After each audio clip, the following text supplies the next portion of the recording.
گناہ گدا کا حساب کیا، وہ اگرچہ لاکھ سے ہیں سوا، مگر اے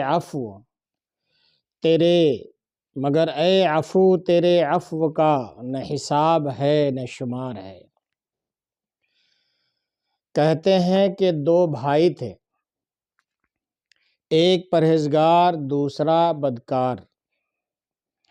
جب بدکار اور گناہ گار کا انتقال کا وقت قریب آیا تو پرہیزگار بھائی نے کہا، دیکھا تجھے میں نے بہت سمجھایا مگر تو اپنے گناہوں سے باز نہیں آیا، اب بول تیرا کیا حال ہوگا؟ اس نے جواب دیا کہ اگر قیامت کے روز میرا رب میرا فیصلہ میری ماں کے سپرد کر دے تو بتاؤ کہ ماں مجھے کہاں بھیجے گی، جنت میں یا دوزخ میں؟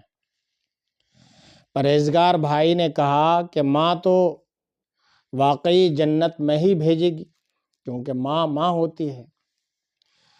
گناہ گار نے جواب دیا، میرا رب عز و جل میری ماں سے بھی زیادہ مہربان ہے۔ سبحان اللہ، بے شک یہ کہا اور اس گناہ گار بدکار بھائی کا انتقال ہو گیا۔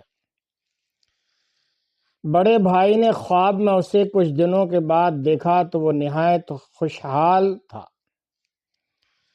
مغفرت کی وجہ پوچھی کہ بھائی تم تو گناہ گار تھے، پوری زندگی گناہ میں گزاری، آخر مغفرت کیسے ہو گئی، جنت میں داخلہ کیسے نصیب ہو گیا؟ تو گناہ گار بھائی نے کہا کہ مرتے وقت کی اسی بات نے میرے تمام گناہ بخشوا دیے۔ سبحان اللہ، یعنی اس نے جو کہا تھا کہ اگر میرا معاملہ میرا رب میری ماں کے سپرد کر دے تو میری ماں مجھے کہاں بھیجے گی، جنت میں یا دوزخ میں؟ تو میرے رب کو میرے یہ الفاظ بہت پسند آئے۔ معلوم ہوا کہ رب کے بارے میں امید قوی رکھنا چاہیے، اس کی مغفرت بہت وسیع ہے، اس کا فضل بہت وسیع ہے، لیکن اس کا مطلب یہ نہیں کہ اللہ تعالیٰ کی شان غفاری اور ستاری کو دیکھ کر آدمی گناہ کرتا رہے اور صرف ذہن میں یہ عقیدہ بسا رکھے کہ وہ تو بخشنے والا ہے ہی، جتنا چاہو گناہ کر لو۔ نہیں، ایسا نہیں ہے۔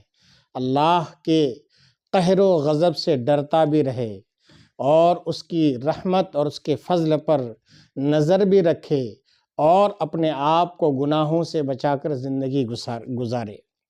ہم گناہ گاروں پہ تیری مہربانی چاہیے، ہم گناہ گاروں پہ تیری مہربانی چاہیے، سب گناہ دھل جائیں گے، رحمت کا پانی چاہیے۔